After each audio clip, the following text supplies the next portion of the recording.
some of the stands that you had is giving you this kind of trouble that you're seeing today is in crisis right now. Yes. Are you sticking with the party? But of course, the PDP is my party. I will never leave the party. You're never considering going back to the APC? I would never. The APC, absolutely out of the question. Until kingdom comes, until Jesus returns, that will never happen. But you left the PDP for the APC. Well, we've discussed that on many, many occasions. I've told you my reasons for doing that at that time. I was not happy. The Nigerian people will ever vote for a man that believes that we should drag this country back. A man with a pitiful and disgraceful record. When he was in power, he locked people up, he created people, he killed people with retroactive legislation, he carried people on the streets of London illegally, turned Nigeria into a pariah nation, a man that looted PTF. And I say that because the report, I was in government when the Haruna Adamu report was filed. I discussed it with President Obasanjo at the time. I know what the president told myself and Aki Oshutoku privately. If not for the fact that the main person in that report, that is a man by Siraju and in-law Buhari, dropped dead the day that we decided to prosecute Buhari for it, that man would have been the key prosecution witness and Buhari would have been in jail by now. The truth of the matter is that he was very corrupt, and that Siraju report, the PTF report, absolutely indicted him. A man that when he, I will finish, a man that when he was Minister of Oil in I believe it was in 1987 or thereabouts, President Obasanjo was the head of state at the time. It was in 1977 or thereabouts. 2.8 billion naira went missing under his watch. That's the equivalent of 3 billion naira today. A man that committed so many atrocities. Let me tell you something that he did that a lot of people don't remember.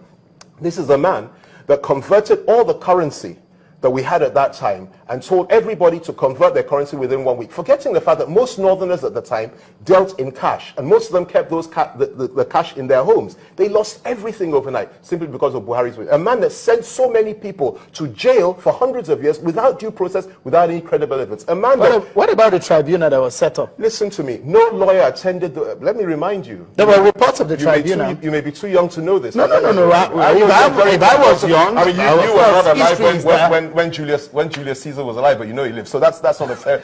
No. Let me put this to you. Sure, there were tribunals, but what I'm putting to you is that the only people that attended those tribunals were the judges or military administrators that were appointed by the government and the late Gani Fawemi.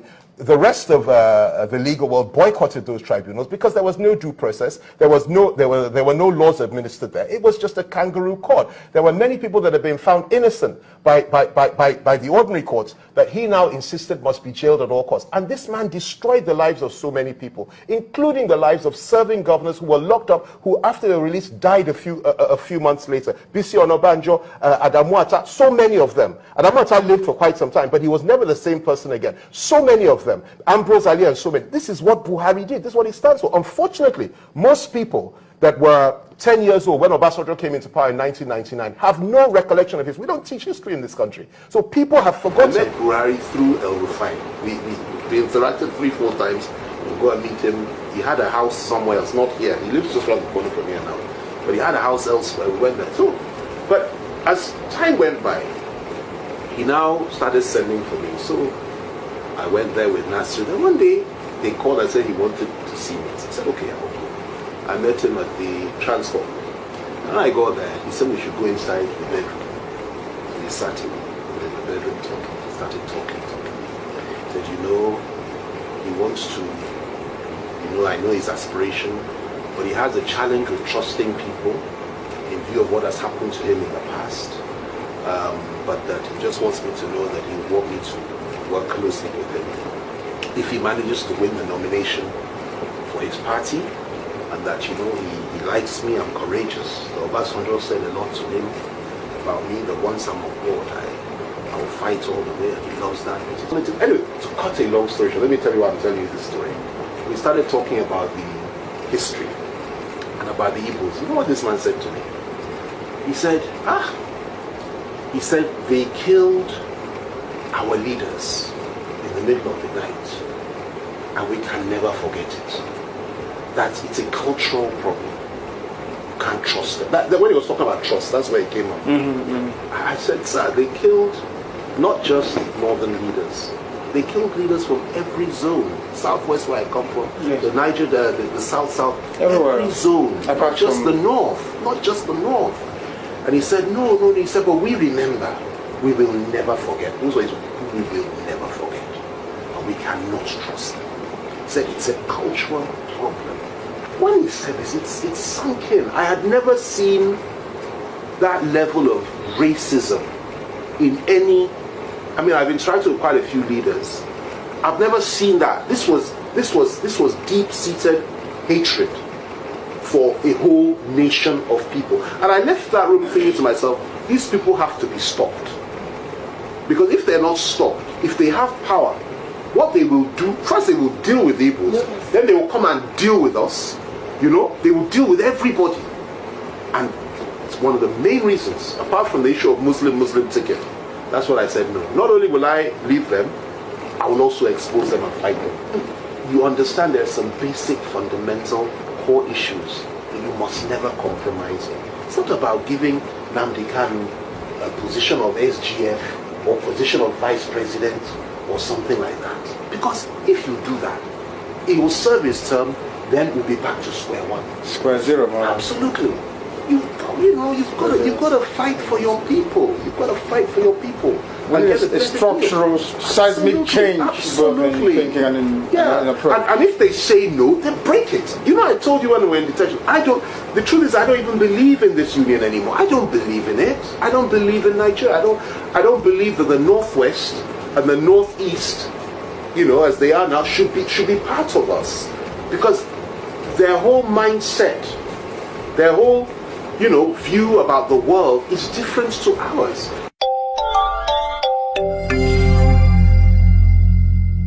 Look at the 5 years of President Muhammadu Buhari. People have complained that there's this lopsided appointment, and the presidency and its supporters have all come out to even release statements saying that there's nothing like lopsidedness in the appointments made by President Muhammadu Buhari, that so far the president has been very fair.